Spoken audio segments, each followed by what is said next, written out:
또 다른 천사 곧 셋째가 그 뒤를 따라 큰 음성으로 이르되 만일 누구든지 짐승과 그의 우상에게 경배하고 이마에나 손에 표를 받으면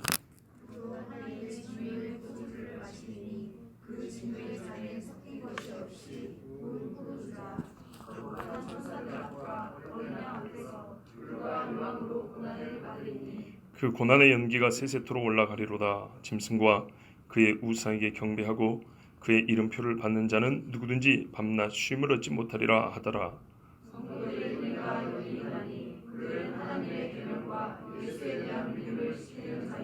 또 내가 들으니 하늘에서 음성이 나서 이르되 기록하라. 지금 이후로 주 안에서 죽는 자들은 복이 있도다 하시매 성령이 이르시되 그러하다. 그들이 수고를 그치고 쉬리니 이는 그들의 행한 일이 따름이라 하시더라. 아멘. 전에 성령 강림 주일을 맞아 성령은 하나님이시며 수년 동안 말입니다. 성령 예수 그리스도를 성경으로 증언하시는 분이 성령이시다. 명상이 아니라 생각을 가르치는 분이 성령이시다. 다른 말하면 성령은 명상법을 가르치지 아니하시고 성경대로 생각하는 법을 가르친다. 등 여러 주제로 참 성령 하나님이 하신 일을 많이 증거했습니다. 성령이 누구신가와 무슨 일을 하시는가를 성령 강림 주일마다 증거했습니다. 이번 해에는 하나님께서 은혜를 주셔서 성령 강림 주일이 딱 오순절 절기와 맞물리게 되면 오순절 내내 성령께서 하신 일을 누구신지는 우리가 들었고 하신 일이 참 성경이 많이 이루는데 특별히 구약 성경을 중심으로 우리가 새벽에 들었습니다. 그런데 지난 주일과 오늘 금요일은 신약 성경에서 성령께서 하시는 일에 대해서 듣습니다. 특별히 오늘 밤에는 성령께서 최종 구원의 날, 마지막 심판의 날, 같은 말이죠. 심판과 구원은 동시적으로 일어나기 때문에 최종적인 것은 바로 그때 성령께서 한 번 더 음성을 들려줍니다. 그 음성이 오늘 기록이 되어 있습니다. 그러하다라고 하나님께서 종 천사들을 통하여 세상을 내려 외치는 말씀들이 있어요. 하나님이 종들을 통하여 주시거든요. 그 말씀을 하나님 스스로가 하나님의 영이 천지가짜놓지않게 화답을 해줍니다. 그렇다 그렇게 외쳐줍니다. 과연 그 일이 무엇인가? 성령께서 그렇다고 말씀해 주시는 화답해 주시는 그 일이 무엇인가? 그거를 우리가 듣고자 합니다. 왜냐하면 성령께서 화답을 해주시는 그 일이 반드시 일어나지 않겠습니까? 그리고 마지막에 일어날 일이니 이거는 여러분 다른 사람들이 인정을 하든지 안 하든지 그거는 그 사람 개인의 문제고 성령이 인정하신 거예요. 성경에서 성령이 인정하시고 안 된 일이 한 가지도 없고 성령이 하신 일을 사람이 막을 수가 없습니다. 단 한 번도. 그러므로 이 마지막에 있을 일에 대하여 성령께서 그러하다 옳다라고 하신 그 일을 우리가 반드시 알아야 살 수 있지 않겠습니까? 예, 들어보도록 하겠습니다. 요한계시록 14장은 독특한 장입니다. 무슨 말이길로 독특하냐? 그러면 우리가 그 앞에 보면은 천사들이 7명씩 나오죠. 7 인을 떼고 7 나팔을 불고 저 뒤에 가면 7 대접의 심판을 가진 그 천사들이 나옵니다. 이렇게 7명이 나옵니다. 이 천사들은요 심판을 실행하는 천사들이에요. 그죠? 인을 떼면서 나팔을 불면서 대접을 엎으면서 땅에 실제로 하나님이 명하신 환난과 심판 그 진노가 쏟아지게 하는 행위를 하는 그런 천사들이에요. 근데 14장에는 말입니다. 어떤 천사가 하면 심판의 행위를 실행하는 천사가 아니라 심판을 선포 내지는 확언하는 천사들입니다. 말로 하는 천사들이라고요. 자, 특별히 이 장이 왜 중요하냐? 앞에 인 심판이 있었고 나팔 심판이 있었어요. 그런데 인과 나팔이 있을 때 동시에 무슨 일이냐면 짐승이 나와요. 우리가 말하는 그 마지막 환난이 나온다고요. 이 짐승이 자기의 우상을 세우고 자기의 표를 받게 해요. 그게 13장에 나와요. 그리고 뒤에 가면 마지막 대접의 심판이 있죠. 이 마지막 대접의 심판은 어떤 심판이냐면 짐승의 표를 받은 사람들만 멸하라고 한 심판이에요. 그 중간에 선언이 나온다고요. 그러면 이 중간에 어떤 선언이 나올까요? 예상컨대 짐승에게 절하고 짐승표를 받은 사람과 그렇지 않은 사람을 가리는 선언이 나와요. 아시겠죠? 자, 13장까지 인의 심판이 있고 나팔의 심판이 있으면서 짐승과 짐승의 우상, 짐승의 표 이야기가 나옵니다. 아시겠죠? 그 다음에 한 장을 건너뛰면 15장부터는 짐승의 표 받은 사람에게 대한 심판이 나오고 바로 그 짐승의 앞잡이 노릇한 바벨론, 음녀 바벨론과 짐승에 대한 심판이 나옵니다. 그러면 결국 남은 거 뭐예요? 한마디로 요약하면 짐승에 대한 심판이라고요. 짐승의 사람과 짐승에 대한 심판이에요. 여기에 짐승이 본격적으로 등장하는 게 13장이에요. 이 중간에 14장이 있어요. 14장인데 뭐 한다고요? 천사들이 선포를 해요. 이것이다 저것이다 일이 있을 것이다 하고 선포를 하는데 어떤 내용이냐?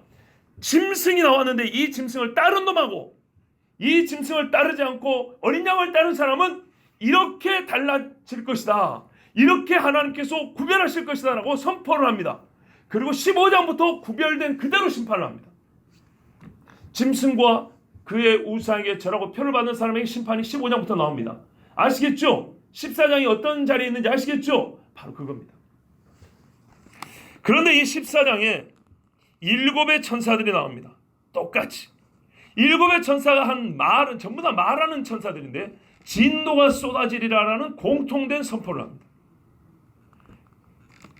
그리고 아까 말씀드린 대로 인 나팔 대접을 떼고 불고 엎었던 천사들과 다른 것은 이 세 그룹의 천사들은 그들의 행위 자체가 진노와 심판을 불러일으키는 것이지만 지금 그러니까는 그렇지만 이 14장의 천사는 심판에 대한 선언, 선포 그리고 막상 심판이 주어지면 내리면 일어날 일을 미리 묘사 보여주는 천사들입니다.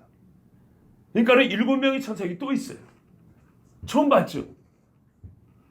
아니 좀 너무 놀라지 마시고 저걸 어떻게 알았다냐 하고 너무 놀라지 마시고 호응을 해주시면 돼요. 7의 천사가 여기 또 쭉 연결되어 있다는 이렇게 지금 나와 있는 거 몰랐죠? 그죠? 지금 내가 뭐 특별한 거 발견했다고 말해주라는 게 아니라 이 어떤 패턴을 보라는 거예요. 7인, 7나팔, 7선언, 7대접. 이 중간에 7선언만 그만큼 완전한 것인데 무엇을 완전하게 선언하시냐? 심판을 받을 자와 심판에 해당하지 않는 하나님의 구원을 받을 자를 가리는 것도 하나님께서 7의 천사를 통해서 확실하게 나눠줘 버린다고. 완전하게 선포하신다고. 아시겠습니까? 자, 보세요. 우리가 짚고 넘어야 될 것이 한 가지 있는데 2절에 보면 내가 하늘에서 나는 소리를 들으니 이렇게 돼 있죠. 원래 이게 첫 번째 천사 소리입니다. 근데 그냥 소리 해놓으니까 이게 뭔 소리인지 알 수가 없게 돼 있고요. 그리고 이 소리가 곧 검은 곳 타는 자들의 소리 이렇게 돼 있죠. 근데 여러분 킹제임스 역을 갖고 계신 분은 알겠지만 그렇게 안 돼 있습니다. 뭐라고 되냐면 내가 하늘로부터 나는 한 음성을 들었는데 음성이에요. 인격체의 소리예요. 그것은 많은 물들의 소리 같고 큰 천둥 소리와도 같더라. 한 음성에 그 엄청난 위험을 이렇게 묘사를 한 거예요. 많은 물소리 같은 음성이더라고. 그리고 또 그렇게 됐죠. 또 내가 자기 하프로 연주하는 하프 타는 자들의 소리를 들었는데 이건 별개예요. 아시겠습니까? 근데 우리 번역은 이거를 묶어놔버렸어요. 이 소리가 꼭 검은 거 타는 소리라고 그렇게 해놔버렸어요. 근데 원래는 그런 말이 아니고 한 인격체, 음악 소리가 아니라 한 사람의 말할 수 있는 보이스가 있단 말이에요. 아시겠어요? 그냥 사운드가 아니에요. 사람 소리예요. 알아들을 수 있는 소리가 하나 있고 또 음악 소리가 있었다 이런 말이에요. 그리고 나서 보세요. 6절, 8절, 9절, 15절, 17절, 18절 천사들이 줄줄줄 나옵니다. 합함이 7입니다. 이 7을 통하여 하나님께서는 이제 구별된 심판을 선언하시는 거예요. 그리고 그 일의 의미를 가르쳐 주시고 그 일이 일어날 때 있을 일을 우리에게 미리 묘사, 즉 예언 중에 예언인 것이죠. 지금 전체로서 나중에 있을 예언인데 바로 곧 후에 있을 일을 또 이 천사를 통해서 예언을 해주죠. 그리고 그것은 어떻게 일어납니까? 곧 이어서 7 대접 때부터 이 천사들이 말하는 게 그대로 일어납니다. 9절 보세요. 또 다른 천사고 셋째가 이렇게 되어 있습니다. 그렇죠? 여기서 맨 처음 빼고 셋째입니다. 이 6절부터 계산했을 때 셋째입니다. 또 다른 천사고 셋째가 그 뒤를 따라 큰 음성으로 이르되 만일 누구든지 짐승과 그의 우상에게 경배하고 이마에나 손에 표를 받으면, 자, 셋째가 뭘 선포하냐면 심판 행위 자체를 말하는 건 아니라 그랬죠. 셋째가 말하는 순간 뭐 지진이 일어나고 번개가 내리고 그러지 않아요. 이거는 인나팔 대접되는 거고, 지금 이 천사들은 뭐 한다고요? 선포를 한다고요. 자, 가르쳐 주는 거예요. 뭘 가르쳐 줍니까? 셋째가 말한 것은 조건을 얘기를 해주는 거예요. 하나님께서 심판하는 자들에 대한 심판의 조건을 얘기해 주는 거예요. 어떤 조건입니까? 짐승과 그의 우상에게 경배하고 이마에나 손에 표를 받으면, 이 조건에 해당하는 사람들은 어땠다고요? 이제 하나님의 진노가 쏟아질 거라고요. 그게 어떻게 나와 있어요? 14장 끝부분부터 나오잖아요. 천사가 낯을 땅에 휘둘러 땅에 포도를 거둬 하나님의 진노의 큰 포도를 틀에 던짐에 성 밖에서 그 틀이 밟히니 틀에서 피가 나서 말 굴레까지 닿고 1600스타디온에 퍼졌더라. 이러면서 이제 15장부터 어떻게 실제적으로 대접을 쏟는데, 이 대접은 전부 다 짐승에 표받는 사람들에게 나타나는 거란 말이에요. 10절도 보세요. 그동안 하나님의 진노의 포도주를 마시니, 보세요, 진노의 포도주. 요거요. 그 진노의 잔에 섞인 것이 없이 부은 포도주라. 있을 심판의 성질을 얘기해 주는 거예요. 지금 아시겠죠? 딱 한 번만 말로 더 이상 말 안 합니다. 인나팔 대접 천사들은 그들이 인을 떼고 나팔고 대접을 엎으면 심판의 행위가 실행이 돼요. 심판이 실제로 나타난다고. 그런데 이 중간에 7 천사들은요, 인나팔 다음에 대접 직전에, 이 대접은 짐승의 표 받는 사람이 내는 심판이란 말이에요. 요 직전에 딱 표를 받은 자와 받지 않은 자를 구별해서 표 받은 자에는 이런 일이 있을 거야 라고 최종 경고를 해주고, 그 심판을 미리 가르쳐주고 있다고요. 선포를 해준다고요. 아시겠죠? 자, 잔에 섞인 것이 없이 부은 포도주라. 그만큼 이게 큰 심판인 거예요. 어떻게 보면 마지막 중에 마지막 기회라고 보시면 됩니다. 부은 포도주라. 거룩한 천사들 앞과 어린 양 앞에서 불과 유황으로 고난을 받으리니. 보세요. 이 조건에 해당되는 사람은 하나님의 진노의 포도주를 마시는데, 이 진노의 포도주는 뭘 상징하냐면 실체가 있어요. 상징은 항상 실체가 있어요. 이 포도주가 말하는 실체는 뭐냐면 거룩한 천사들 앞과 어린 양 앞에서 불과 유황으로 고난을 받는 게 진노의 포도주라가 의미하는 실체예요. 잔에 섞은 것이 없다. 뭐예요? 하나님의 진노로만 가득 차 있어요. 불과 유황에는 자비와 인자가 없어요. 2번 다시 구원의 기회가 없어요. 그리고 그 연기가 세세토록 올라가리로다. 요한계시록 20장 10절 15절에 이 일의 실제 이제 실행이 나와 있습니다. 읽어보면, 또 저희를 미혹하는 마귀가 불과 유황못에 던지니 거기는 그 짐승과, 잘 보세요, 그 짐승과 거짓 선자도 있어. 마귀, 짐승, 거짓 선지자 세세토록 밤낮 괴로움을 받으리라 그랬어. 맨 마지막에 뭐야? 사망과 엄무도 그 가운데 죽은 자를 내주고 바다도 죽은 자를 내주니 그들이 자기 행위대로 심판을 받고 사망과 엄무도 불못에 던지니 이것은 둘째 사망 곧 불못이라. 누구든지 생명체에 기록되지 못한 자를 불못에 던지우더라. 요게 바로 지금 이 천사가 설명해 주는 심판의 실제예요. 실제. 바로 이게 11절에 미리 예언이 되어 있습니다. 그 고난의 연기가 세세토록 올라가리로다. 여러분, 아까 20장에도 나왔죠. 20장 10절에 불과 연기가 있었게요 세세토록 밤낮 괴로움을 받으리라. 같은 말씀. 지옥에서는 구원이 없습니다. 연옥 이런 거 절대 귀 기울이지 마세요. 짐승과 11절 보세요. 그 고난의 연기가 세세토록 올라가리로다. 짐승과 그의 우상에게 경배하고 그의 이름표를 보세요. 그의 이름표라고 그랬어요. 이 표를 다르게 생각하지 마세요. 이름이요, 이름. 그 이름. 그 이름표를 받는 자는 누구든지 밤낮 쉼을 얻지 못하리라 하더라. 제가 이제 이러고 바로 12절 13절을 가야 되는데, 오늘요 여러분에게 여기까지 읽었을 때 말이죠, 질문 내지는 일종의 거부에 제가 부딪히는 것을 경험합니다. 직접 말씀을 하시건 안 하시건, 또는 많은 성도들 또는 목회자들, 신학자들 사이에서 요 정도의 말씀을 읽으면 뭔가 한 가지 문제가 이렇게 대두되는 게 있어요. 그게 뭐냐면 짐승의 표예요. 오늘 저는요 이 문제에 대해서 대개는 불편한 양심들 때문에 생기는 건데, 일단 제가 종지부를 좀 찍고자 합니다. 더 이상 이 불필요한 논쟁을 하지 않도록 여러 번 설교를 하긴 했는데, 이 말씀을 거부하는 게 다른 게 아니에요. 짐승의 표라는 말이 나오는 순간 막 거부하는 마음들이 엄청 크고, 목회자들이나 신학자들이 대개 여기서 피해가려고 안간힘을 씁니다. 그들의 최고의 지식과 노력을 다합니다. 이게 바로 일종의 거부라고 제가 부른 겁니다. 짐승의 표에 관한 것인데, 짐승과 그 우상에게 경배하는 것과 짐승의 표를 분리하는 것입니다. 그 일종의 거부라는 것이. 또 여기서 분리라는 것은 실제로는 통합이라 할 수 있습니다. 잘 들어보세요. 짐승과 그의 우상에게 경배하더라와 짐승의 표를 받는 것을 분리시킵니다. 왜요? 우상이 전하는 것은 빼도 박도 못할 지옥이거든요.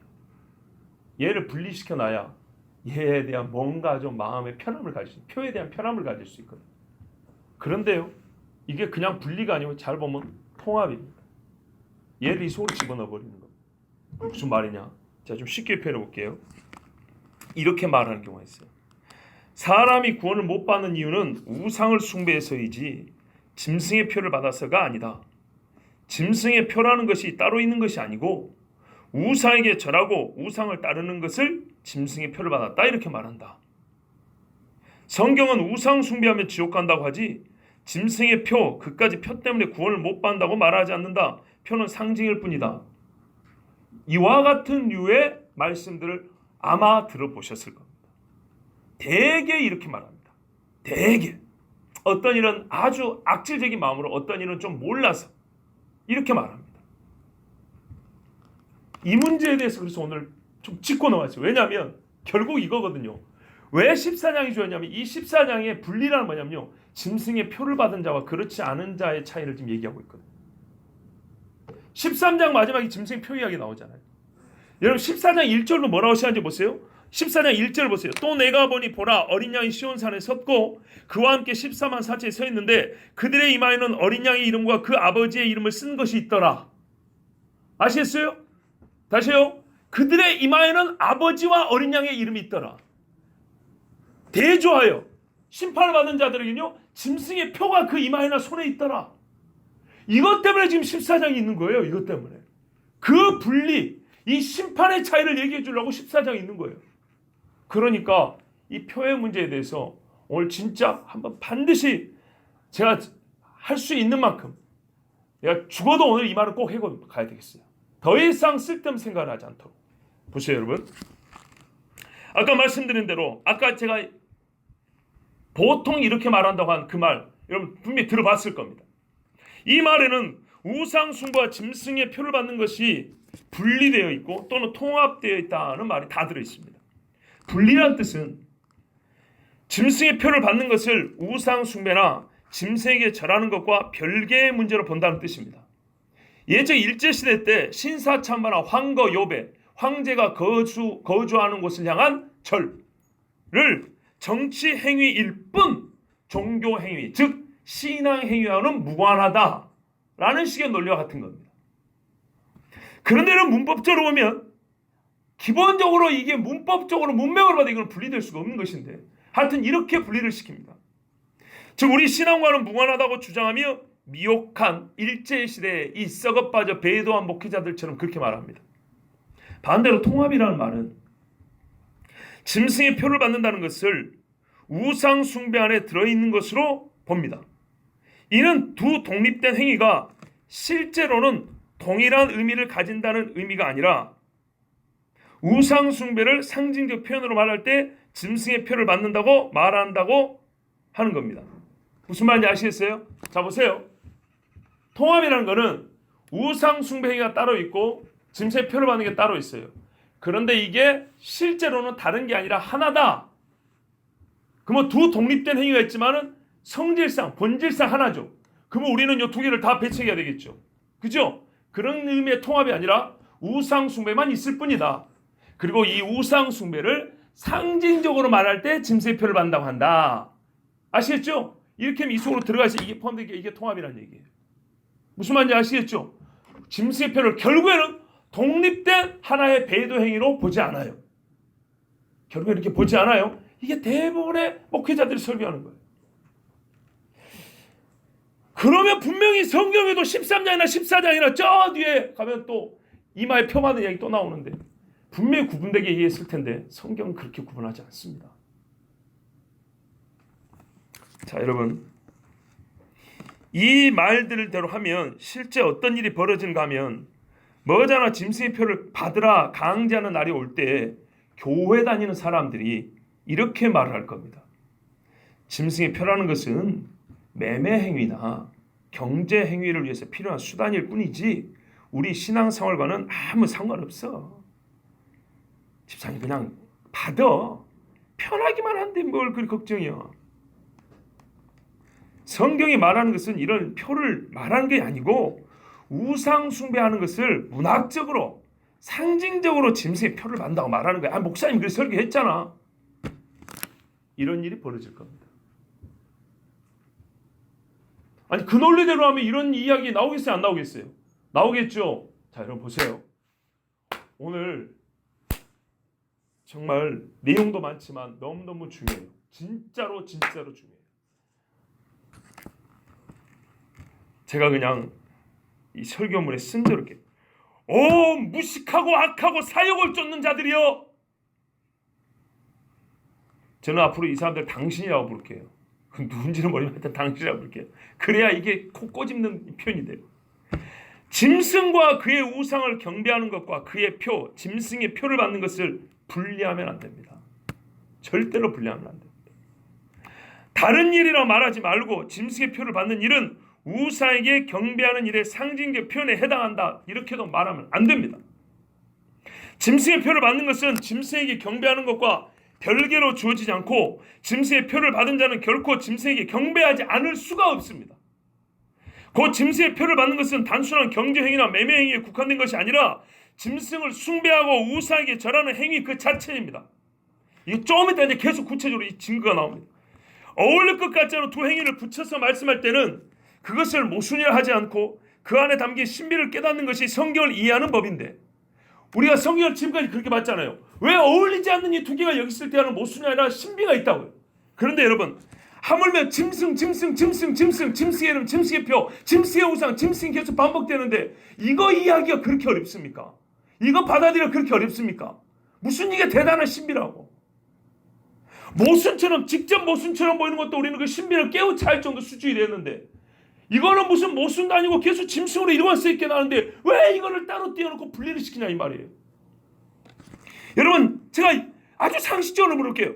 짐승의 표는 누구 것입니까? 짐승 겁니다. 왜 표를 줍니까? 누가 표를 줍니까? 표를 주는 주체가 누굽니까? 바로 짐승입니다. 요한계시록 14에 보면 또 다른 짐승 이렇게 되어 있습니다. 자, 잠깐 읽고 요한복음 14장 바로 앞에 보시면 14절부터 18절에 내가 보면 또 다른 짐승이 땅에서 올라오니 어린 양같이 두 뿔이 있고 용처럼 말하더라. 보세요. 이 속이는 놈이거든요. 이 거짓 선지자입니다. 양같이 생겼는데 용 같은 말을 해요. 마귀 새끼입니다. 그가 먼저 나온 짐승의 모든 권세를 그 앞에서 행하고 땅과 땅에 사는 자들을 처음 짐승에 경배하게 하니 우리가 이 처음 짐승 상처받았다가 나은 짐승 이야기했죠. 처음 짐승에게 경배하게 하니 곧 죽게 되었던 상처가 나은 자 아니라 큰 이적을 행하되 심지어 사람들 앞에서 불이 하늘로부터 땅에 내려오게 하고 짐승 앞에서 받은 바 이적을 행함으로 땅에 거하는 자들을 미혹하여 땅에 거하는 자들에게 이르기를 칼에 상했다가 살아난 짐승을 왜 우상을 만들라 하더라. 이놈이 하는 짓이 뭐예요? 경배하라, 우상 만들라, 절하라. 이게 주 목적이에요. 그가 권세를 받아 그 짐승의 우상에 생기를 주어 그 짐승의 우상으로 말하게 하고 또 짐승의 우상에 경배하지 아니하는 자는 며칠 뒤에 다 죽이게 하더라. 최종 목적은 경배예요. 경배.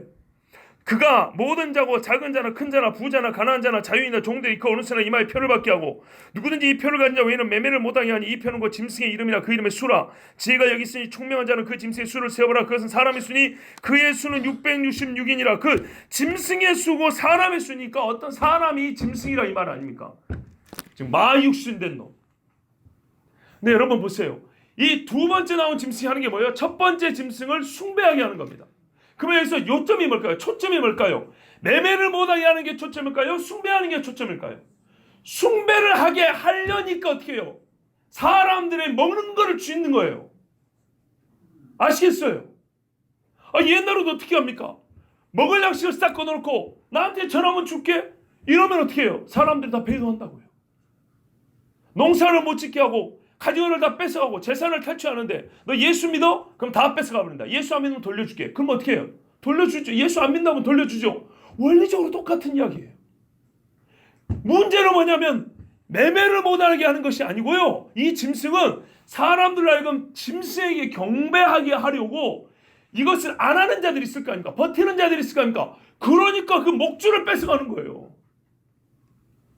그런 차원에서 이 말씀을 해야지. 이게 뒷부분만 똑 떼어가지고 보니까 경제행위네 이렇게 말한다고요. 여러분 13장에 바로 이어 그리고 오늘 읽은 본문 바로 직전에 쓰인 말씀 1절부터 8절 5절까지 한번 보세요. 또 내가 보니 보라 어린 양이 시온산에 섰고 그와 함께 14만 4천이 섰는데 이 14만 4천 일단은 차치하고 그 이마에 어린 양의 이름과 그 아버지의 이름을 쓴 것이 있도다. 보세요. 그 이마에 어린 양과 아버지 이름이 있죠. 내가 하늘에서 나는 소리를 들으니 많은 물소리가 같고 큰 뇌순과 같은데 내게 들리는 소리는 검은 것 타는 자들 그 검은 것 타는 것 같더라. 저희가 보호자와 내신과 장로들 앞에서 새 노래를 부르니 땅에서 구속함을 얻은 14만 4천이 밖에는 능히 이 노래를 배울 자가 없더라. 이 사람들은 어떻게 하냐? 설명을 드세요. 1. 여자로 더불어 더럽히지 아니하고 정절 있는 자라. 이 음녀 이야기 나오죠? 음녀에 속지 않은 사람이에요. 2. 어린 양이 어디로 인도하든지 따라가는 자라.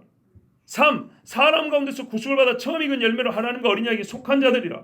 4. 그 입에 거짓말이 없고 흠이 없는 자들이더라. 아멘.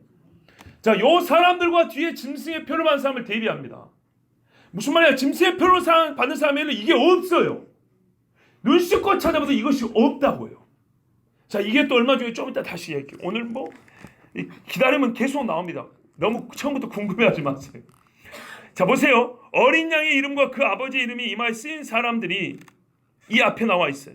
근데 어찌 이 사람들과 뒤에 짐승과 짐승의 표를 받는 사람과의 대조를 무시할 수 있을까요? 일부러 비교하러 이렇게 딱 말을 해놨는데. 자, 이 이마에 쓰인 이름도 예수를 믿음의 상징적 표현입니까? 그런가요? 예수를 믿는 행위하고 하나님이 믿는 사람한테 머리에 펴는 거 이거는 완전 별개 행위인가요? 예수를 믿는다는 것을 문학적으로 말하면 이마에 표를 받는다 그렇게 말한가요? 출애굽할 때 문 임방과 설주에 피 바른 것도 그것도 하나의 상징이었던가요? 마음에 믿는 것을 피를 발랐다고 하는 거야. 그런 건가요? 아니요. 진짜로 피를 발랐어요. 그렇다면 지금부터 제가 이마에 표를 받는 것, 아니 짐승의 표를 받는 것을 하나의 우상 숭배를 다르게 표현하는 문학적 장치일 뿐이라고 하는 사람들에게 지금부터 읽어드리는 말씀을 어떻게 해석할 건지 한번 제가 묻고 싶어요. 여러분 한번 들어보세요. 출애굽기 28장 36절 38절 너는 또 정금으로 패를 만들어 인을 새기는 법으로 그 위에 새기되 여호와께 성결이라고 그 패를 청색끈으로 관 위에 매되 곧 관 전면에 있게 하라. 아론이 머리에 관을 쓰는데 여기다가 글자 적게 패를 여기다 딱 묶으라는 얘기예요. 여기다가 펴. 여호와께 성결. 이 패가 아론의 이마에 있어서 그로 이스라엘 자손의 거룩하게 드리는 성물의 죄권을 담당하게 하라. 그 패가 아론의 이마에 늘 있으므로 그 성물을 여호와께서 받으시게 되리라. 아멘. 자, 이것도 바치는 사람의 믿음이 중요하지. 아론이 오늘 깜빡 잊고 이 패 안 가져도 하나님이 받으실걸요? 그럴래요? 정말 하나님이 그럴 수는 있어요. 그러나 여러분 명백하게 써져 있는 말씀을 무시하고 그렇게 자꾸 예외적인 생각을 하면 안 돼요. 홍준사님 그렇죠? 지금 잠 깨고 있죠? 좋습니다. 좋아. 아니 본인이 지금 학교에서 싸울 거 아니에요 이게. 그죠? 그 다음 보세요. 에스겔 9장 1절에서 7절 제가 빨리 읽어드릴게요. 그가 또 큰 소리로 내 귀에 외쳐 가라사대 이 성을 관할하는 자들로 각기 살류하는 기계를 손에 들고 나오게 하라 하시더라. 보세요. 각 나라와 지파를 다스리고 정사를 잡은 영들이 있다 그랬죠. 하나님께서 영들을 다스리고 말씀합니다. 살류하는 기계를 가지고 이 동네를 관할하는 영들은 나와 그랬어요. 내가 먼저 6사람이 북향한 윗문기로 쫓아오는데 각 사람의 손에 살육하는 기계를 잡았고 그 중에 한 사람은 가는 베옷을 입고 허리에 서기관의 먹그릇을 찼더라. 이게 바로 성경에 보면 천국의 제자된 서기관이라는 말들 있죠. 하나님의 명령을 따서 먼저 이렇게 해요. 글로 표를 하는 사람이에요. 표를 하는 영이 있어요. 먹줄로 튕긴다 그러죠. 그들이 와서 놋제단 곁에 서더라. 놋제단이 뭐예요? 지금 성전 제단 옆에 와 있는 거예요. 여기서부터 심판 시작된다 그래요. 저희 아버지가 늘 하신 말씀이에요. 성경에 뭐냐면 하나님의 집에서부터 심판을 시작한다 그랬다. 신약이나 구약이나 똑같이 그렇게 말하고 있어요. 그룹에 머물러 있던 이스라엘 하나님의 영광이 올라 성전 문지방에 이르니 여호와께서 그 가는 베옷을 입고 서기관의 먹거리 찬 사람을 불러 이르시되, 보세요. 이 성전이 얼마나 더러워졌는지. 하나님의 영이 떠나 있다가 심판하라고 임하세요. 그리고 그 영들에게 명령을 해요. 먹줄 찬 사람한테, 글 쓰는 사람한테 뭐라 그럽니까? 너는 예루살렘 성읍 중에 순행하여 그 가운데서 행하는 모든 가증한 일로 인하여 탄식하며 우는 자의 이마에 표하라. 이 백성의 죄를 가지고 우는 사람의 이마에 표를 해라. 내 그 놈만 살려준다. 그 놈이란다. 그 사람만 살려준다. 이 먹줄을 가지고 있는 사람이 가서 사람 눈에는 안 보이죠. 씁니다. 이마에 하나님의 이름을 씁니다.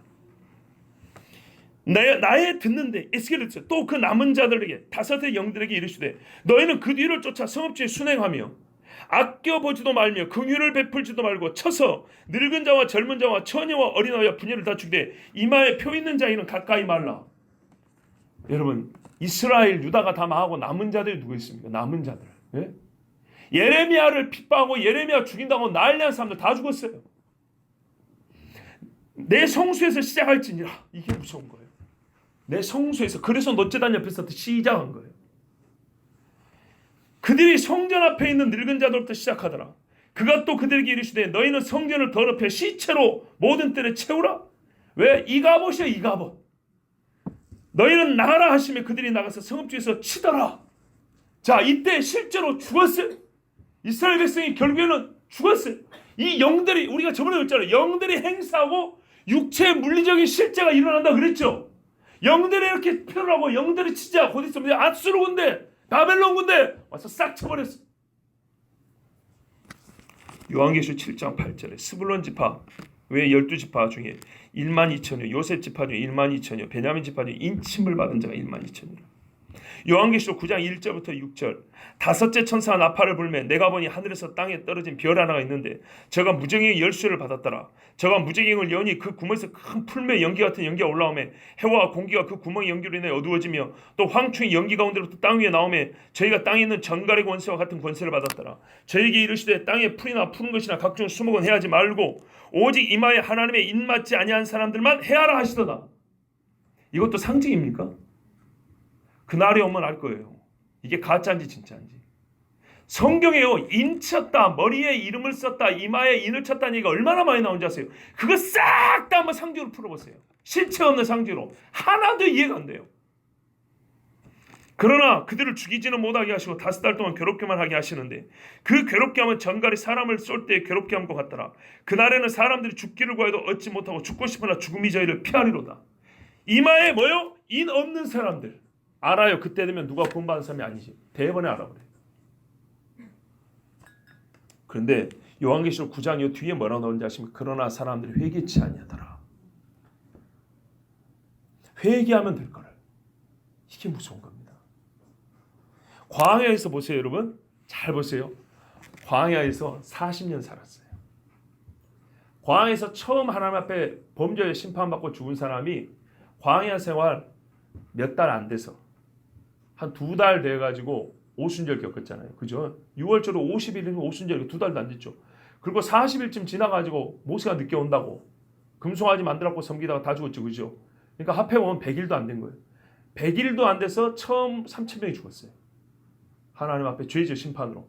그 꼴을 보고도 40년 동안 하나도 회개 안 하고 다 죽었어요. 이게 얼마나 무서운가 봐보세요. 이게 회개는요, 기회 있을 때는 첫방해야 돼요. 첫방해. 여러분, 요한계시록 9장의 말씀이 상징일 뿐이라면, 에스겔이 상징일 뿐이라면 누가 화를 면하고 누가 심판을 받았습니까? 그 누가 누군지를 어떻게 가려낼 것입니까? 그 실제적인 기준과 차이점을 말해보세요. 여기서 인침을 실제 행위가 아니다. 그렇게 빼버리고 해석하면 하나님이 심판한 자와 그렇지 않은 자를 에스겔과 요한계시록 9장에서 한번 가려내보라고요. 뭐 어떤 기준으로 가릴 겁니까? 디모데후서 2장 19절에 그러나 하나님의 견고한 터는 섰으니 인침이 있어 이르시되 주께서 자기 백성을 아신다 하며, 하나님이 아는 백성의 그 머리에 자기 이름을 쓴다고요. 하나님이 그렇게 하세요. 그러면서 말하면 또 주의 이름을 부른 자마다 불의에서 떠날지어다. 이 사람들은 어때요? 모든 불의에서 떠나는 거예요. 반면에 음녀에 대해서도 어떻게 말씀하나 보세요. 이 17장 이하에 가면 음녀가 나오죠. 이 음녀가 바로 이 짐승의 앞잡이입니다.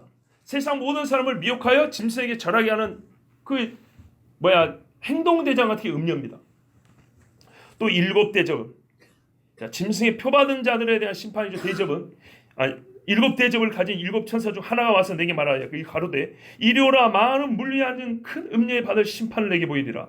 땅의 임금들도 그로 더불어 음행하였고 땅에 거하는 자들도 그 음행의 포도주에 취하였다 하고 곧 성령으로 나를 데리고 광야로 가니라.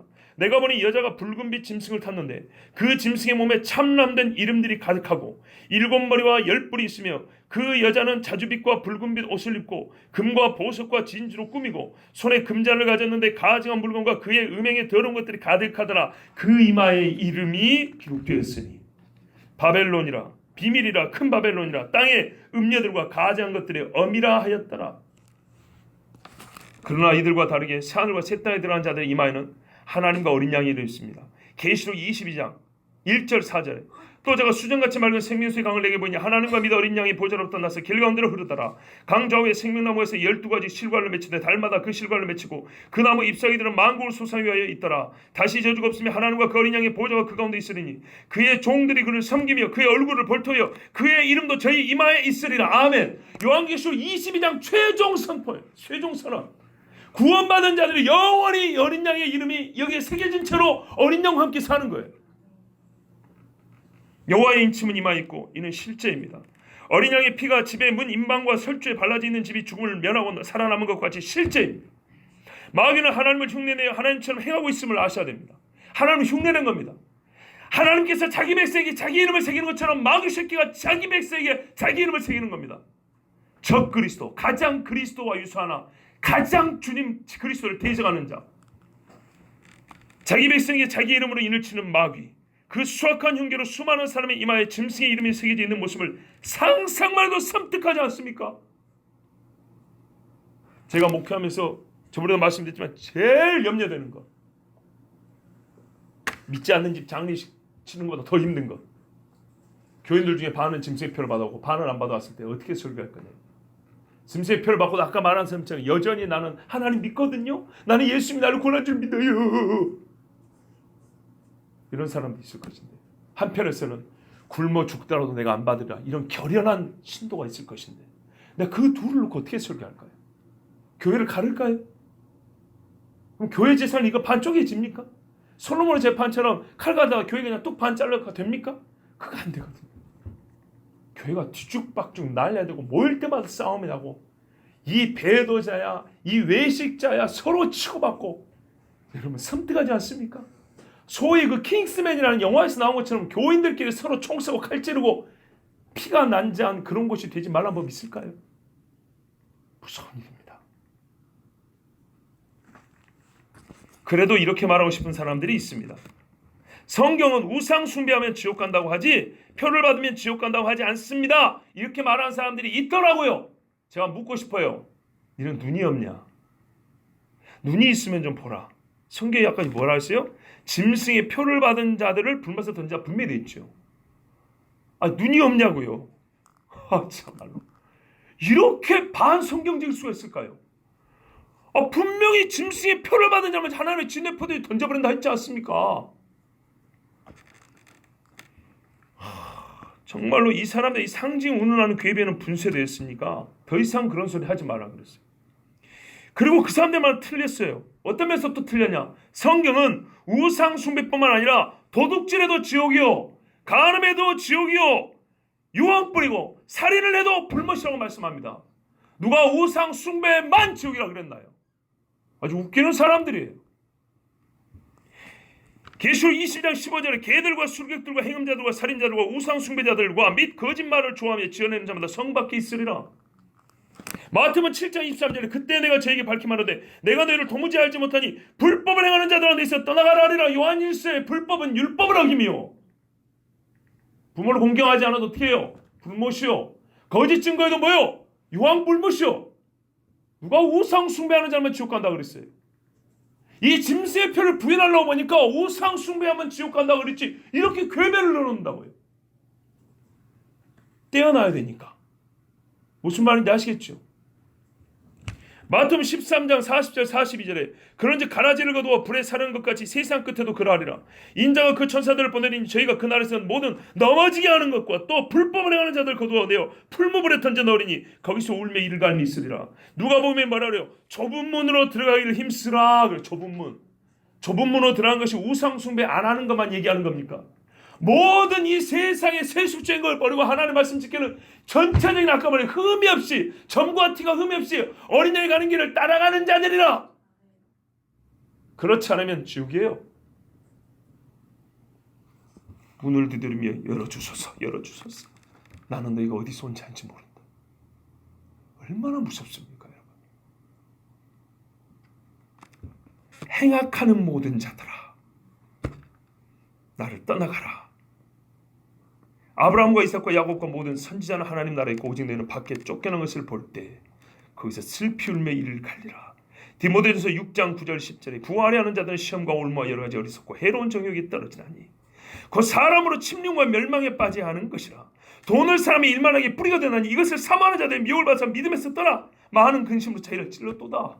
이것도 지옥 가는 이유예요. 누가복음 12장 8절 10절에 내가 또 너에게 말하니 누군지 사람 앞에서 나를 시인하면 인자도 하나님의 사자들 앞에서 그를 시인할 것이요 사람 앞에서 나를 부인하는 자는 하나님의 사자들 앞에서 부인을 당하리라. 누군지 말로 인자를 거역하면 사하심을 받으려니와 성령을 모독하는 자는 사하심을 받지 못하리라. 이것도 불못에 던져지는 이유예요. 이뿐인가요? 금송아지를 숭배한 자와 고라의 일당의 결말이 달랐습니까? 금송아지는 명백히 우상 숭배예요. 고라는 뭐였어요? 나도 제사장권 달라 이거였어요. 무슨 말인지 아시죠? 겉보기는 죄질이 다른 거예요. 죄목이 달라요. 우상 숭배자들하고 금송아지 섬긴 자들하고 고라는 모세하고 아론을 대지하는 이유가 뭐냐면 분수에 지나치나 너희들만 지도자냐? 나도 지도자다. 우리 같은 레위 사람들 아니냐? 그리고 족보라면 아론 집보다 고라 집이 큰 집이에요. 큰 집. 우리가 큰 집인데 너희들만 제사장해? 우리도 한 자리 줘. 하나님이 땅을 갈라서 넣어버렸어요. 죄목이 다르죠? 결말은 똑같아요. 소돔과 고모라와 노아 시대 홍수에 죽은 자들은 오직 우상 숭배 때문에 죽었습니까? 소돔과 고모라는 우상 숭배는 당연하고 다른 육체를 따라가다가 패망에 빠졌다 돼 있어요. 그렇죠? 노아 때는요. 폭력과 잔인함, 하나님을 예배하지 않은 이게 모든 게 종합적으로 해서 싹 하나님 물로 쓸어버렸어요. 오직 우상 숭배만 하면 지옥 갑니까? 이외에 얼마나 더 많은 지옥에 던져질 이유를 우리가 성경에 찾을 수 있냐 그 말입니다. 이 각각의 본문을 다 설교하면 지옥에 던져지리라 하나님의 심판에 떨어지리라 설교하면서도 그러니까 무슨 말이냐면 금송아지 설교 때도 지옥 갑니다. 소돔과 고모라 설교하면서도 이렇게 하면 지옥 갑니다. 이렇게 각기 지옥 가는 이유를 다 말하면서도 유독 이 짐승의 표가 나올 때 보면 이거 싹 잊어버리고 우상 숭배하면 지옥 간다 그랬지 이런다고. 지금 무슨 말인지 아시겠죠? 얼마나 이게 자기 모순적인지 아시겠죠? 무슨 표를 받아도 우상 숭배만 하지 않으면 구원받는데 전혀 지장 없다는 식으로 하나님의 말씀을 축소 왜곡하고 자연스럽게 아까 앞에 말했던 지옥 가는 지옥에 던져질 수많은 이유는 무시하는 사람들. 제가 그래서 어리석다고 말하는 거예요. 그리고 자기 모순에 빠져 있는 사람들. 또 한 가지는요. 성경은 우상 숭배만이 지옥 가는 이유라고 아까 말하지 않는다 그랬죠. 그죠? 그리고요. 짐승의 표가 단순히 경제 행위를 위한 수단이라고 말하지 않습니다. 성경은 그렇게 말한 적 없습니다. 앞에 잠깐 말씀드렸지만 말하지도 않은 것을 자기 느낌대로 편의대로 생각해서 허수아비를 말씀을 허수아비처럼 세워놓으면 안 됩니다. 짐승의 표를 받으라. 그리고 짐승의 표를 이럴 때 받는다. 여러분 성경을 보세요. 짐승의 표를 받게 되는 상황을 보라고요. 이게 경제 행위와 무슨 상관이 있습니까? 아까 읽었던 요한계시록 13장을 보라고요. 또 다른 짐승이 올라와서 뭐합니까? 전부 다 우상에게 절하라 그럽니다. 짐승을 섬기라 그럽니다. 매매, 소위 경제 행위를 차단하는 것은 짐승의 표를 받게 하려는 강제 수단이지 강제 행위를 수월하게 하기 위한 이유로 경제 행위를 수월하게 하기 위한 이유로 짐승의 표가 주어진 것이 아닙니다. 여러분, 이 본문이 경제 행위를 수월하게 해주는 의도로 짐승의 표가 주어졌다고 그렇게 말하고 있습니까? 매매를 좀 편하게 쉽게 하는 방법으로 짐승의 표, 갑자기 그런 말이 왜 나와야 되죠? 맥락적으로 맞습니까? 전혀 안 맞죠. 짐승의 표는요, 말 그대로 짐승을 숭배하는 맥락이니까 짐승의 표를 얘기하는 거예요. 그런데 뚱딴지에 갑자기 경제 행위를 위한 거, 매매 행위를 이런 이야기를 왜 하냐고요, 도대체. 그것은 짐승의 표를 짐승을 숭배하게 하는 수단으로 받게 하기 위해서 사람들의 생명줄을 준다는 의미에서 매매를 못하게 하는 거예요. 이것보다 빠른 게 없거든요. 막상 우리 새끼들이 오늘 아침에서 밥을 못 먹고 아침에 헐떡거리고 있으면 애비인 내가 어떻게 하겠냐 이 말이에요. 젖먹이 애를 분유를 못 줘. 예? 애가 아픈데 병원에 가서 열이 40도 나는데 병원을 못 될 거예요. 그러면 여러분 애미들이 어떻게 하겠냐 이 말이에요. 안 돼. 여기서 매매라는 거는 마트 가서 식료품만 사는 걸 얘기하는 게 아니에요. 병원비, 학비, 교통비, 공과세 모든 걸 다 말하는 거예요. 모든 거를. 옛적에 예수 믿으면 회당에서 유대인들이 어떻게 해요? 유대교에서 출회해버린다 그러죠. 그것보다 훨씬 무서운 거예요. 죽어야 돼요 그냥. 도시 안에 살면서 이 금전 거래가 안 되면 죽어야 돼요. 그럼 자급자족하면 되지. 어라 자급자족 누가 해요? 재작년에 중국 갔을 때 그랬어요. 산골에 원주민들이 살아요. 땅을 입어서 진짜 자급자족으로 살아요. 근데 중국 정부도 이렇게 한대요. 전부 다 도시로 가라는데요. 거기는 땅 다 사주고 집도 사주고 보상금 주고 도시에 아파트까지 준대요. 그러고 도시로 가라는데요. 왜? 아니 우리 여기서 땅 일궈 먹고 땅 묵히지 않냐고 농사 잘 사. 왜? 이유 몰라요. 무조건 도시로 가라는데요. 근데 지금 중국이 어느 나라보다 감시체제가 잘 갖춰졌다는 말씀드렸죠. 경찰이 안경 쓰면 그 사람 신세에서 쫙 떠버린다고요. 여러분 그것 때문인 거예요. 한마디로 통제하려고 그러는 거예요. 통제. 정말 여러분 아니요. 이유가 또 있어요. 또 이렇게 말하는 경우가 있어요. 예언이 당대 사람들이 알아들을 수 있도록 기록되었으니 우리가 지금 현재 말하는 짐승의 표라는 어떤 기술적으로 최첨단 기술력을 가지고 짐승의 표를 만들어서 사람 몸에 삽입을 하니 소위 뭐 베리치보죠 이런 이야기 하죠. 자 보세요. 이런 이야기를 하면 또 반대하는 사람들은 뭐라 그러냐면 하나님은 예언을 주실 때 예언을 듣는 사람들이 알아먹을 수 있는 말로 주신다 그래요. 여러분 동의하십니까? 동의 안 하십니까? 나도 동의합니다. 근데 이걸 혼도한 거예요. 참 말이 그래요. 알아들을 수 있다는 것과 그 실체를 온전히 이해한다는 말을 혼동한 거예요. 봐보세요. 이게 무슨 말이냐 봐보세요. 예를 들어 저는 지금 베리치비 666 뭐 짐승표라는 말을 하는 거 아니에요. 가능성이 크다고는 보지만 지금 그것이라는 말은 안 해요. 나도 아직. 근데 봐보세요. 예를 들어서 베리치비 짐승의 표다 이렇게 많은 사람들이 있어요. 그거를 반대하면서 뭐라고 설교하냐면 하나님이 당대 사람들이 알아먹을 수 있는 말로 예언을 하시는데 이 알아먹지도 못하는 나중에 무슨 칩이니 어쩌니 이것들을 하나님이 사도를 통해서 예언하게 했겠냐 이런 식으로 말하는 거예요. 얼마나 뚱딴지 같은 소리인지 생각을 해보세요. 여러분 봐보세요. 그럼 한번 이 얘기를 해볼게요. 성육신을 지금이라도 이해하는 사람 있습니까? 2000년이 지나도 아직도 못 이해를 해요. 참말로. 아니 여자의 씨가 온다는 말을 아담과 하와도 몰랐어요. 잘 보세요. 그 말을 알아듣는다는 거하고 그 말의 실체를 온전히 이해한다는 거 다른 말이라고요. 말을 알아먹었어요. 여자가 낳는 누군가가 메시아라는 걸 알아먹었다고요. 여기까지 알아먹으면 돼. 아담과 하와는. 아시겠죠? 여기까지 알아먹으면 돼요. 그 실체를 온전히 알지 못해요. 그러니까 어느 수준에서 했냐? 여자인 하와가 아들을 낳자 어떻게 해요? 아, 이 사람이 그 사람인가 했다 이 말이에요. 무슨 말씀이 아시겠죠? 아담과 하와가 그 실체를 언제 이해했습니까? 못했어요. 우리 이스라엘에 대한 예언도 보죠. 이스라엘에 대해서. 당대 예언을 받은 선지자들도 잘 몰라요. 그 실체는 모르지만 말은 알아먹었어요. 뭔 말이에요? 이스라엘이 싹 흩어져도 모아드린다. 이게 이해가 안 돼요? 이해 안 되냐고. 이해되죠? 근데 그 구체적인 일을 하나님이 어떻게 수행해 나가실 것인가? 배를 몇 척을 떼서 들어오게 하실 것인가? 평화적으로 돌아갈 게 아니라 전쟁으로 돌아갈 게 아니라 어떤 선행을 베푼 사람, 뭐 슌들러 같은 사람한테 돌아보니까 할 것이냐. 그거는 그때 당대를 가면 아는 거예요. 그러면서 우리가 이렇게 옛적에 하나님이 돌아오게 하리라 요것만 이해해도 돼요. 그때 당대 사람들은. 그리고 어떻게 처녀가 잉태의 아들을 낳으리니. 당대나 지금이나 처녀가 잉태해서 남자 없이 애를 낳는다는 것을 지금도 몰라요. 그 신비는 지금도 모른다고요. 그런데 그러면 그 말씀 받은 사람 어떻게 알면 돼요? 처녀가 알을 잉태해서 난다는 그 실제 그 속의 자국에서 무슨 일인지 몰라. 성령이 어떻게 사람을 여기에 씨를 주는지 그걸 몰라 우리가.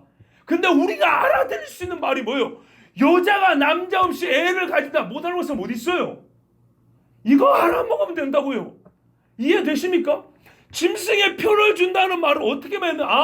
때가 되면 이 마귀 새끼가 와가지고 사람들을 자기 숭배하려고 자기 이름이 기록된 자기 이름을 가진 표를 사람들에게 준단다. 어디? 오른손이나 이마에 준단다. 이거 알아먹으면 되잖아요. 이거 못 알아먹습니까? 2000년 사람들은 그 말 못 알아먹습니까? 예수님 오기 전에 1000년 전에 다윗도 이 메시아가 온다는 거 알아먹었는데 구체적으로 마리아 집에서 베들레헴 몇 년, 몇 월, 며칠 날 메시아인지 그거 모른다니까. 그거 몰라도 돼요. 근데 여자를 통해서 온다는 알면 되는 것처럼 짐승이 그 표를 준단다. 이것이 왜 2000년 전 사람들이 모릅니까? 다 알지. 여러분, 나는 그런 궤변을 좀 안 들었으면 좋겠어요.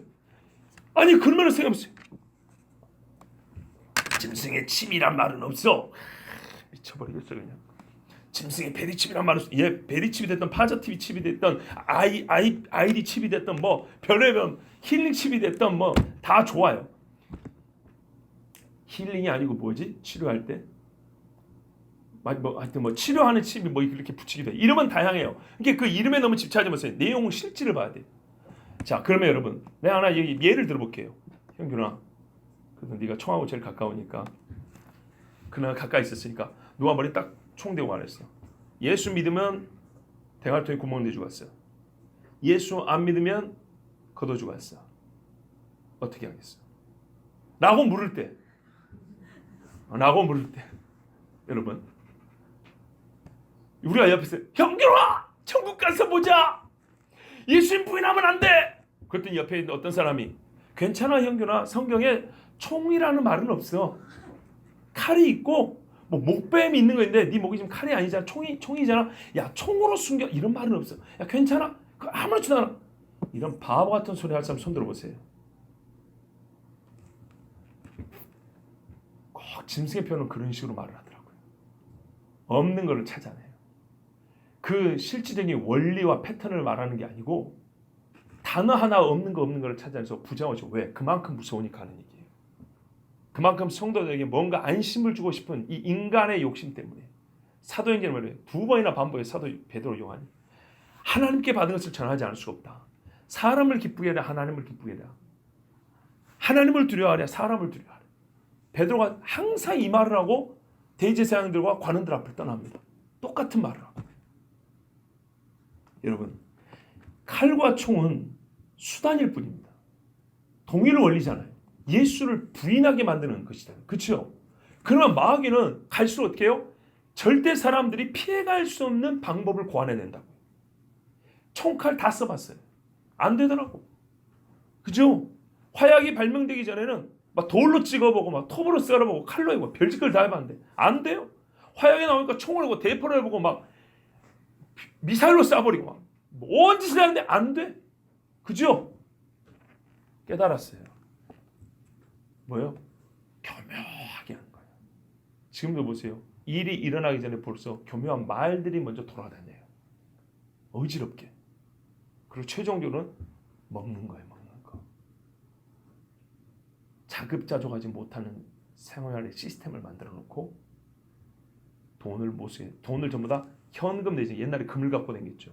없애놓고 온라인 공간에서 보이지 않는 공간에서 숫자로만 왔다 갔다 해놓고 만들고 그 숫자를 통제하게. 손에 현금 있으면 내가 통제할 수 있죠.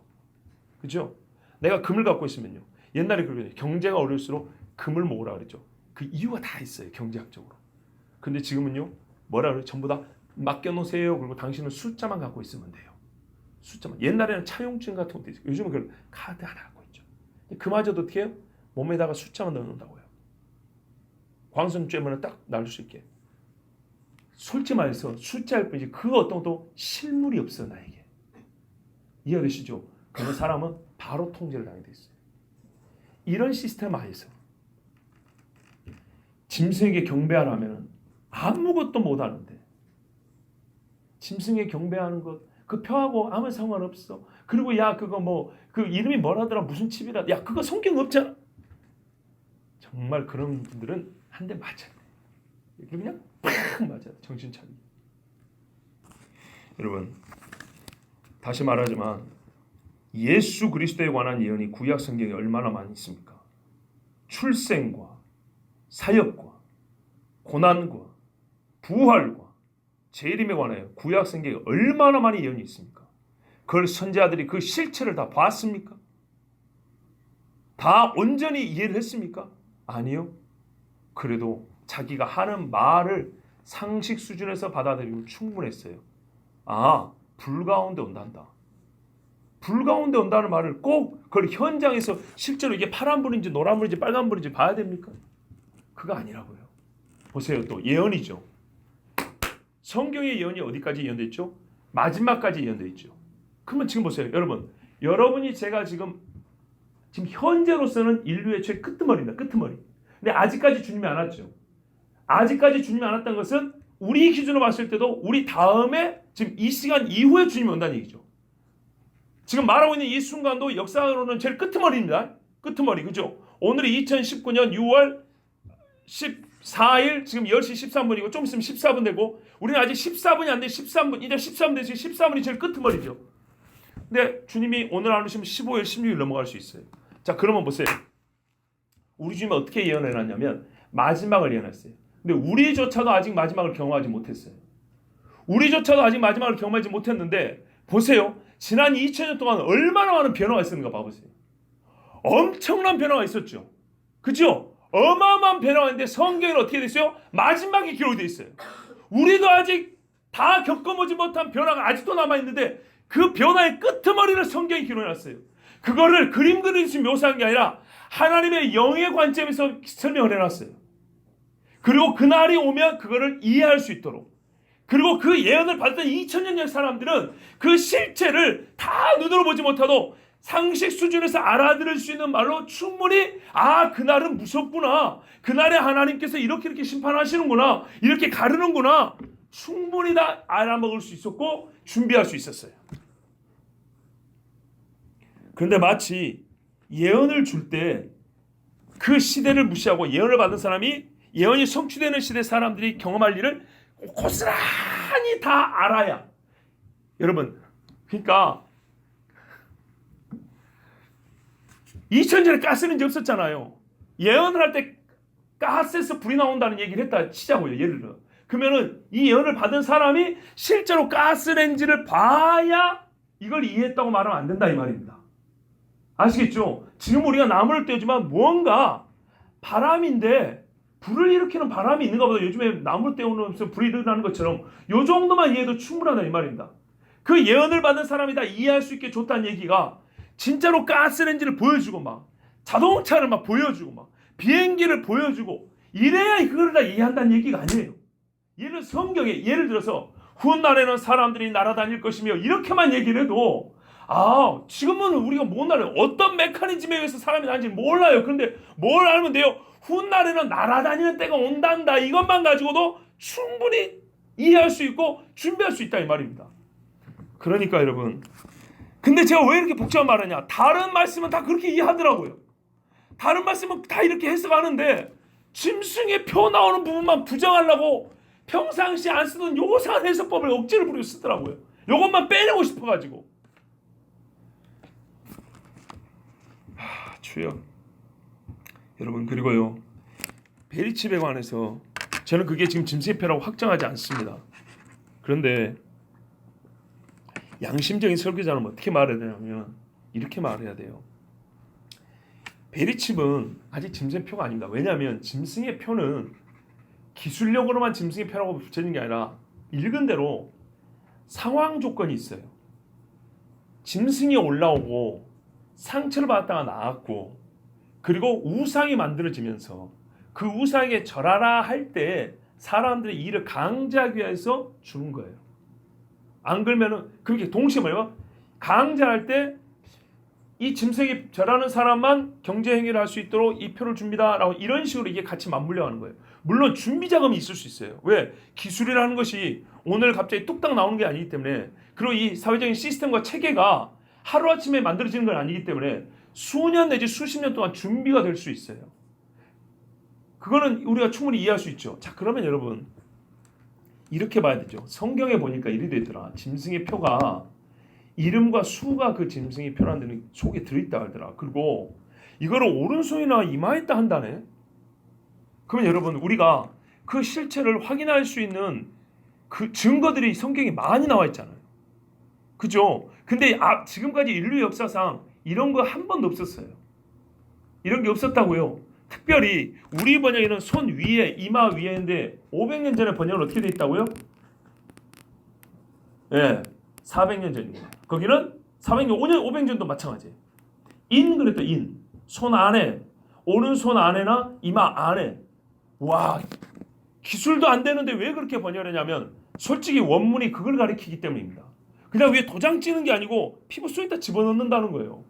이게 본 뜻이라고. 400년 전, 500년 매튜엘리 성경이라든지 킹제임스 성경 다 그렇게 해놨어요. 안에, 그때 당시 사람들은 진짜 안에 넣는 게 뭔지 몰라요. 그런데 그 메커니즘은 몰라요. 이렇게 어떤 기계적 기술에 의해서 이게 공학적 기술이 되는지는 몰라요. 뭐 생체공학이니 뭐 생명공학인지 뭔지 모르지만 하여튼 이 전자공학인지 뭔지는 모르지만 분명한 거는 안에 넣는다는 말 자체는 이해할 수 있잖아요. 안에 넣는다는 말을 몰라요? 우리가? 주머니 속에 안에 넣는 이 말을 몰라요? 그것처럼 손 안에? 야, 이거 어떻게 되지? 어떻게 되는지를 몰라도 안에 넣는다네? 그런 날이 온다네? 이거는 이해하면 돼요. 이것만 이해하면 돼요. 자, 근데 보세요. 이렇게 예언이 되는데 인류 역사상 이런 기술을 가진 시대는 지금밖에 없어요. 그리고 이미 어떤 여러 가지 다양한 이름으로 불리든지 간에 실제로 사람 이마에나 오른손에 무언가를 넣기 시작했어요. 그러면 어떻게 설계하냐면, 여러분 아니에요, 걱정할 필요 없어요, 그거 아니라니까, 걱정할 필요, 이렇게 설계할 것이 아니라 솔직히 이렇게 말해요. 여러분 인류 역사상 성경에 말한 짐승의 표와 가장 유사한 것이 현재로서는 이겁니다. 많은 부분이 일치합니다. 완전 일치는 아닌데 뭐 몇 프로든 30%든 50%든 하여튼 어느 정도 일치합니다. 그렇다면 여러분 주의하십시오. 그래야 되지 않겠어요? 귀신의 아침 이만큼에 들어온 것도 여러분 주의해야 돼요. 독약이 이만큼 먹어도 죽을까 봐 주의하죠. 그러면 생각을 해보세요. 지금까지 우리 인류 역사상 사람이 개발하고 또한 어떤 목적을 위해 쓰는 도구들 중에 현재 말입니다, 베리칩이라고 불리는 것만큼이나 이 짐승표하고 유사한 것이 있었으면 한번 들고 나와보세요. 없죠. 이게 가장 유사하죠. 가장 유사한 걸 놓고 왜 그렇게 부인하기 바쁠까요? 나는 그게 이해가 안 돼. 가장 유사한 것이 눈앞에 있으면 오히려 경계를 하고 조심하자고 말해야 되지 않겠어요? 누가 그거 인정하랍니까? 인정하라는 게 아니고 유사한 거니까 혹시 모르니까 조심합시다. 우리가 맨날 상주는 이스라엘 문제도 상징으로 풀었는데 그게 아닌가 봅니다. 이스라엘이 실제로 독립하고 이스라엘 싸움에 모이는 거 보니까 하나님의 말씀이 진짜인데 정말 있을 것 같지 않은 일이 일어났는데 이 짐승의 편한 것도 우리가 그냥 무시하고 싶어서 무서우니까 또 그냥 뭐 신학자들이 뭐라 하니까 이게 무슨 상징이다 그랬는데 요즘에 진짜 이 비슷한 게 생겼어요, 여러분. 야, 이거 어찌 될지 모릅니다. 혹시나 말이죠, 우리가 아니라는 생각 갖고 있다가 혹시나 짐승표를 받으면 큰일 납니다. 아니 목사라면 이렇게 설교되지 않겠어요? 자신 없으면은 이왕이면 조심하라고 설교를 해야지. 안 그러냐 이 말이에요. 50대 50이면 조심하는 쪽으로 설교를 해야지. 괜찮다는 설교하고 죽으면 어쩔 거냐고요. 자기가 책임질 거예요. 대부분 이렇게 말한다. 예? 2단지 3단지 알 수 없는 사람이 왔을 때는 혹시 모르니까 조심하라 소리 그렇게 잘하더니 왜 그래요? 바로 이 문제거든요. 결국 이건 매매 문제 때문입니다. 먹고 사는 문제 걸릴 때는 사람들이요, 여기서 다 약해져 버려요. 무슨 말이냐? 우리 삶의 양심적으로 2단이 들어서 교회가 박살나는 것보다 내 먹는 게 더 중요한 거예요. 그래요. 예? 3단이고 2단이고 들어와서 교회가 막 시끄러워서 한동안 막 난리 나고 교인이 막 나고 이런 것보다 내가 굶는 거, 먹느냐 굶느냐 이 문제가 더 중요한 거예요. 그러니까 어떻게 해요? 최대한 하나님의 경고의 말씀을 부정하는 쪽으로 해서 자기 행동을 합리화하고 나는 짐승과 무관합니다. 이렇게 말하고 싶어서 이 말씀만큼은 그렇게 진짜 유별나게 고집스럽게 비상식적이고 일관할 수 없는 해석 방법을 동원하는 거예요. 2000년 전도 끝내버리려고 또. 4000년 전 이야기는 어쨌든 간에 윤리적인 이야기는 오늘까지 막 끌어올라 애를 쓰면서 진짜 죽느냐 사느냐 문제는 그때 당시로 끝내버리려고 별 수작을 다 합니다. 그런데 이렇게 설교하거나 가르치는 학자나 목사들 중에 어떤 이는 진짜 성경을 안 믿어서 그래요. 그리고 어떤 분들은 좀 몰라서 그래요. 전자는 진짜 큰 문제고 후자는 조금 하나님께서 불쌍히셔서 좀 눈을 열어주셨으면 좋겠어요. 근데 이 전자에 속한 교회들은 당장 나와야 돼요. 정말로. 여러분 세상에 병이 걸려도 말입니다. 만에 하나라 그럽니다. 그런데요 구원의 문제는요. 만에 하나요? 만에 하나. 조에 하나? 경에 하나? 한 번의 실수로 끝나는 거예요. 두 번 없어요. 또 내가 보니 요한계시록 20장 4절에서 6절입니다. 또 내가 보좌들을 보니 거기 앉은 자들이 있어 심판하는 권세를 받았더라. 또 내가 보니 예수의 증거와 하나님의 말씀을 인하여 목뱀을 받은 자의 영혼들과 또 짐승과 그의 우상에게 경배하지도 아니하고 이마와 손에 그의 표를 받지도 아니한 자들이 살아서 예수 그리스도로 더불어 천년 동안 왕노릇하거니 그 나머지 죽은 자들은 그 천년의 차이까지 살지 못하더라. 이는 첫째 부활이라. 여러분 이 첫째 부활의 영광을 감수하지 마세요. 무슨 말이냐면 이 첫째 부활에 참여한 자들 어떻게 참여했어요? 목뱀을 받았어요. 예수의 증거와 하나님의 말씀에 목뱀을 받았어요. 짐승과 우상에게 경배하지 않고 이마와 손에 그의 표를 받지도 않았어요. 이거를 따로 떼어낼 수 있어요? 오늘 우리가 읽은 14장에도 뭐라고 되어 있습니까? 예? 14장 12절에도 짐승의 표를 받지 않은 그들은 성도들의 인내가 여기 있나니 짐승의 표를 빼놓고 인내가 어디 있어요? 인내가. 예? 매매를 못하게 하는 걸 그걸 참아내니까 인내라고 하는 것이지. 여기 있나니 그들은 하나님의 계명과 예수에 대한 믿음을 지키는 자들아.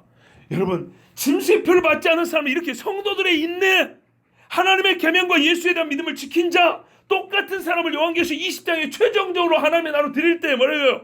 하나님의 말씀과 예수의 증거를 목뱀을 받고 짐승과 그 우상이 절하지 않고 표를 받지 않은 사람들, 바로 이 사람들 똑같이 말했잖아요. 그죠? 이 사람들 수고와 이 사람들의 그 받을 영광을 빼앗을 생각인가요? 내가 이 영광 가운데 들어오고 싶으면 짐승의 표 빼지 마세요. 여러분 하나님의 마지막 심판 때 가장 큰 복을 받는 사람들입니다. 이 사람들입니다. 진짜로. 예? 12절 13절 본문 말씀 보십시오. 성도들의 인내가 여기도 나오잖아요. 여기 있나니 그들은 하나님의 계명과 예수에 대한 믿음을 지키는 자들아. 성도들의 인내, 하나님의 계명과 예수에 대한 믿음을 지켰다. 이걸 초라하게 만들지 마세요. 제발.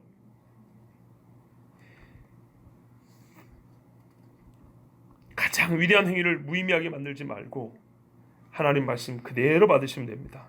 짐승의 표에 대해서만 불공평하게 해석하지 않기를 바랍니다. 13절 보세요. 또 내가 들으니 하늘에서 음성이 나서 이르되 기록하라. 지금 이후로 주 안에서 죽는 자들은 복이 있도다 하시며 성령이 이르시되 그러하다. 그들이 수고를 그치고 쉬리니 이는 그들의 행한 일이 따름이라 하시더라. 아멘. 아까 악한 자들은 그 행위대로 심판을 받고 그들의 행한 일이 이렇게 따라서 그들은 쉰대요. 얼마나 정말 기대가 되는 날이 아닙니까? 이 천상의 선언에 대하여 성령이 화답을 했습니다. 성령이 인치시고 성령이 확언하시는 일이 곧이어 있을 것인데 이 일을 부정하면 우리는 성령의 예스, 성령의 아멘을 부정하는 겁니다. 일찍이 베드로는 이와 같이 말했습니다. 베드로전서 4장 14절에 너희가 그리스도의 이름으로 치욕을 당하면 복 있는 자로다. 영광의 영 곧 하나님의 영이 너희 위에 계심이라 그랬어요. 성령은 성도가 그리스도의 이름으로 치욕을 당할 때 그들 중에 영광의 영으로 임하신다 그랬습니다. 또 성령이 영광을 받으시고 성령께서 친히 고난당하는 신자들에게 영광을 주신다고 했습니다. 그래서 성령의 또 다른 이름이 영광의 영입니다. 바로 이때 성도들의 인내가 나타날 이때 그들을 인정해 주는 영이 이때는 천사가 아니라 성령입니다. 여러분 성령의 이 소리를 들을 수 있기를 바랍니다. 절대로 이 14장이 왜 기록이 되는지, 성령이 무엇에 대하여 도장을 찍고 지나가고 싶으셨는지, 성령이 말이죠. 이 부분에서 요만큼 왔을 때 여기서 이거나 내가 딱 찍고 그 다음 이야기를 해야겠어. 이것이 뭐냐? 이마에 하나님의 이름과 어린 양의 이름의 표를 받은 자와 짐승과 그 이름의 표를 가진 자, 이 차이에 대해서, 이들이 받을 복과 환난에 대해서, 영생과 영벌에 대하여 내가 이걸 종집을 찍고 정확하게 말해주고 가야겠어. 그래서 천사들 똑같이 7 천사를 통하여 그 일을 선포하고 묘사하게 한 다음에 성령이 그렇다 하고 도장을 딱 찍고 짐승의 표를 받은 자들의 심판에 넘어갑니다. 여러분, 그런데 우리가 이 엄청난 말씀을, 이 전체적인 맥락을 무시하고 진짜 막 겁이 나면 기도를 열심히 하고 신앙생활을 잘하면 되는데, 왜 그렇게 짐승의 표에서만큼은 요상한 해석 방법을 동원해서 다 부정하고 하는지, 다른 것은 그렇게 경계하고 조심하자 하면서도 이 진짜 이거는 받으면 끝나는 건데도 불구하고 이거는 왜 조심하자 소리를 안 하고, 주로 목사들 말하면 그거 아니에요, 걱정하지 마세요, 그거 아니에요, 왜 이런 식으로밖에 말을 못하는지. 혹시 모릅니다라고 말하면 어디 덧납니까? 혹시 모르니까 주의하고 알아보세요, 나도 잘 모르니까 저한테 좀 가르쳐주세요, 이러면 오죽이나 좋아요. 이게 불량한 양심이에요. 잘 모르거나 불량한 양심이에요. 여러분, 또 어디 가서 이상한 소리 하지 마세요. 나는 베리칩이 짐승의 표라고 단언한 적 없습니다. 그러나 역사상 성경에 기록된 짐승의 표와 가장 유사한 것이 바로 그것이라고 말합니다. 이름은 언제라도 바뀔 수 있습니다. 부르는 호칭은 달라질 수 있어요. 그러나 그 실질 내용을 보십시오. 그리고 어떤 때에 무슨 표가 사람에게 강제적으로 부여되는지, 그것이 어떤 기능을 갖고 있는지를 반드시 살펴보셔야 됩니다. 지금 이와 유사한 일들이 이미 벌어지고 있고 적그리스도형은 이미 활동 중이라 했습니다. 여러분, 아니라는 생각을 갖지 마시고 경계를 통해서 정말로 성령이 확언하시는 그 심판에 빠지지 말고 성령이 예스하는 하나님의 영광의 날에 함께 들어갈 수 있길 바랍니다. 이종의 말이 좀 흥분돼가지고 조금 여러분이 거칠기도 하고 뭔가 좀 깔끔하지 않은 게 있지만, 그만큼 제가 조용한 심정으로 전할 수가 없고 너무 안타깝고, 요즘에 진짜 대형교회 소형교회 불문하고 너무나 깨어있으라는 설교를 해야 될 판에 오히려 잠을 재우는 일이 많아서 제가 속이 타서 말씀을 전합니다. 우리 교회 안에서는 더 이상 쓸데없는 논쟁이 없기를 바라고요. 오히려 불확실할 때는 조심하는 쪽으로 그렇게 하나님의 말씀을 보시고 주의 날을 준비하시길 바랍니다. 우리 함께 기도합니다.